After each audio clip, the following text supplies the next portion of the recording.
Já pararam para pensar se a ascensão de um dos maiores impérios da história já estivesse de alguma forma prevista séculos antes? Em visões, em sonhos? Pois é exatamente isso que a gente vai ver hoje. Esse encontro impressionante entre profecia e história. Bem ali, durante o domínio grego sobre o antigo Israel. E tudo começa com essa pergunta que, olha, dá o que pensar, né? Como é que um sonho, uma visão de um leopardo com asas, poderia prever a chegada de uma das maiores potências do mundo antigo? Parece loucura, mas vamos mergulhar nessa história. Então, a coisa é a seguinte, muito, mas muito antes de Alexandre o Grande sequer sonhar em marchar com seus exércitos, alguns textos antigos já descreviam símbolos bem estranhos. E segundo algumas interpretações, esses símbolos já anunciavam a chegada de um império que seria rápido e simplesmente avassalador. E esses são os símbolos que estão no centro de tudo. Lá no livro de Daniel. Pensa só, um leopardo que já é rápido, mas com 4 asas. Um bode que se movia tão rápido, mas tão rápido, que nem tocava o chão. E a visão de um grande reino de bronze. O que será que tudo isso queria dizer? A descrição aqui é muito específica. Um leopardo com 4 asas de ave. A imagem que isso cria é de uma velocidade quase inimaginável, né? Especialmente para aquela época. É uma velocidade sobrenatural. E é aí que as peças começam a se encaixar. A interpretação principal desses símbolos todos aponta para uma única característica em comum: velocidade. Uma velocidade absurda, sem precedentes. A mensagem parecia ser bem clara: o próximo grande império não ia só dominar, ele ia fazer isso num piscar de olhos. E então, a história nos apresenta a figura que, para muitos, é a personificação exata dessa profecia de velocidade. Um jovem líder da Macedônia chamado Alexandre. Alexandre o Grande.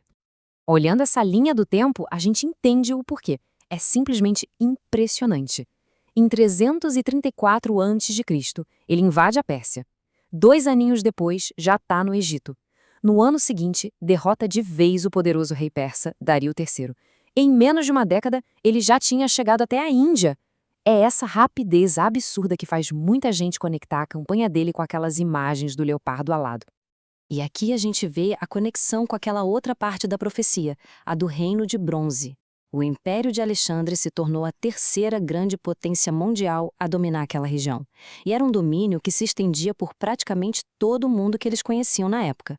Mas e quando uma força tão poderosa assim desaparece de repente? A morte de Alexandre, super jovem, lá em 323 a.C., deu início a uma fase completamente nova. E uma fase que, de acordo com as interpretações, também já tinha sido prevista. O império dele não continuou unido de jeito nenhum. Como a gente vê aqui, ele se partiu, se quebrou em 4 reinos menores. E quem assumiu? Os generais do próprio Alexandre: Cassandro, Lisímaco, Ptolomeu e Seleuco. Essa divisão em 4 partes é vista como uma correspondência exata com as 4 cabeças daquele leopardo da profecia. E dessa fragmentação toda, surgiram novos centros de poder e principalmente de cultura. Alexandria, lá no Egito governado por Ptolomeu, virou um verdadeiro farol do conhecimento. Foi lá que aconteceu algo importantíssimo: a criação da Septuaginta, a tradução das escrituras hebraicas para o grego, que era a língua universal da época. Isso foi vital para a enorme população de judeus que vivia por lá. Só que de uma dessas 4 facções do Império, a dos Seleucidas, ia surgir um personagem que mudaria completamente o rumo da história. Um dos maiores vilões da história judaica. Um homem cuja crueldade ia provocar uma crise como nunca se tinha visto. E essa comparação aqui diz tudo sobre ele. Ele gostava de se chamar de Antíoco Epifânio, que quer dizer o ilustre, o magnífico. Mas as atitudes dele eram tão bizarras, tão cruéis, que o povo tinha um apelido secreto para ele: Antíoco Epímanes, o louco. E a fúria dele contra Jerusalém foi metódica, foi cruel. Primeiro, ele saqueou o templo, levou todos os tesouros sagrados. Depois, a violência explodiu, ordenou massacres, a venda de mulheres e crianças como escravas. E como se não bastasse, ele foi além, proibiu a própria religião judaica. E o golpe final, o ato de maior desprezo, foi profanar o templo, colocando lá dentro a imagem de um deus pagão. Esse ato de colocar uma estátua pagã no lugar mais sagrado do judaísmo foi, para muitos, o cumprimento de outra profecia sombria do livro de Daniel, a profecia da instalação da tal abominação que causa desolação. Guardem bem esta data, 168 a.C. Foi nesse ano que esse ato de profanação aconteceu. Foi o ponto de virada, o estopim que acendeu um fogo de revolta. Mas é claro que uma tirania desse tamanho não ia ficar sem resposta. A opressão de Antíoco acabou provocando uma das mais famosas revoltas da história judaica e deixou um legado cultural que, olha, dura séculos. Essa resposta foi a Revolta dos Macabeus, uma família de sacerdotes liderada por Matatias e seu filho, Judas Macabeu, iniciou um movimento de resistência. E contra todas as expectativas, eles conseguiram derrotar os exércitos de Antíoco e reconquistar um período, ainda que breve, de liberdade nacional. Foi uma vitória heróica. Mas talvez o impacto mais profundo e duradouro do domínio grego não tenha sido militar, e sim cultural. O processo de helenização espalhou a língua, os costumes, a filosofia grega pelo mundo todo.